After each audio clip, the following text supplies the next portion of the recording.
Hi guys! Welcome and welcome back ulit sa aking kusina at ngayon nga mga mare ay magsishare na naman ako sa inyo ng isa na namang summer pang negosyo recipe na madaling gawin at madaling ibenta. Yes mga mare, dahil nga talaga namang napakainit na ng panahon at ramdam na natin ang summer, kaya naman ngayon ay isa na namang flavor ng ice candy ang isishare ko sa inyo. At wag na nating patagalin mga mare, tara at samahan nyo na akong gumawa ng napaka-soft and creamy na buko ice candy. At una nga mga mare ay meron tayo ditong 1 cup ng cornstarch or pwede po kayong gumamit dito ng cassava starch. Tapos mga mare, tunawin lang natin ito sa tubig and i-mix lang natin ito ng maayos and make sure lang po na wala ng buo-buo. After nating ma-mix ito ng maayos mga mare ay magpapakulo na tayo dito ng tubig. Bale 4 liters po yung gamit ko dito na tubig. And then kapag kumukulo na mga mare, saka natin ilalagay ng paunti-unti yung ating tinunaw na cornstarch. At dapat po ay hindi natin ito titigilan sa paghalo para po maiwasan natin na masunog yung ilalim. Tapos mga mare, lulutuin natin ito ng 5 to 10 minutes. Dapat po ay mapakuluan natin ito ng maayos para po maiwasan natin na maging mapait yung ating ice candy. At kapag ganitong kumukulo na mga mare ay pwede na nating i-turn off yung ating apoy and then isi-set aside lang muna natin yan hanggang sa medyo lumamig. At kapag medyo malamig na mga mare ay sasalain naman natin yan. At gumamit lang po ako dito ng salaan o strainer para po matanggal natin yung mga buo-buo dito.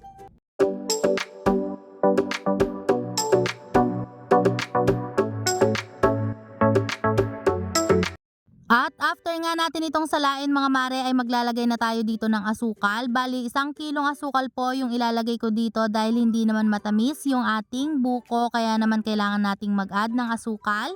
And nag-add din ako dito ng 1 can ng condensed milk. Tapos mga mare, i-mix lang natin ito ng maayos hanggang sa ma-dissolve na ng tuluyan yung ating nilagay na asukal. At next naman mga mare, ilagay na natin yung ating dinurog na buko na dinurog ko lang gamit ang food processor. Ginagawa ko to para po talagang mas lumasa yung buko dito sa ating ice candy. Bale 4 na pirasong buko pala yung ginamit ko dito mga mare at yung dalawa nga ay yung dinurog ko gamit ang food processor at yung dalawa naman ay ilalagay ko mamaya. At kapag nahalo na natin ito ng maayos, ang next naman ay ilagay na natin yung ating evaporated milk.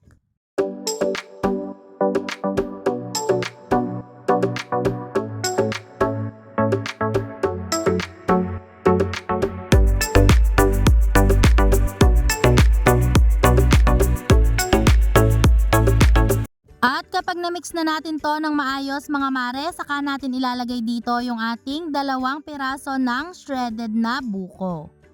At after po nating mailagay yung ating 2 pirasong buko, ang next naman mga mare ay pwede na tayong mag-umpisa sa pagbabalot.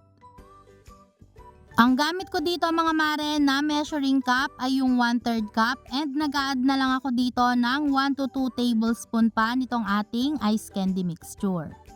At ganyan lang yung gagawin natin mga mare at uulitin lang natin yung process hanggang sa maibalot na natin lahat yung ating ginawang ice candy mixture.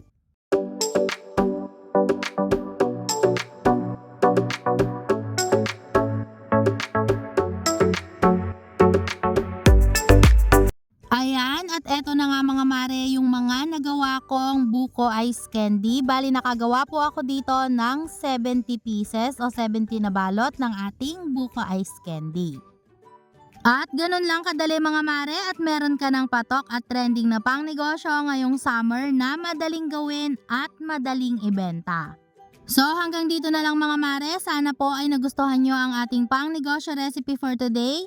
And thank you so much guys for watching and see you again sa ating mga susunod na pang negosyo recipe. God bless!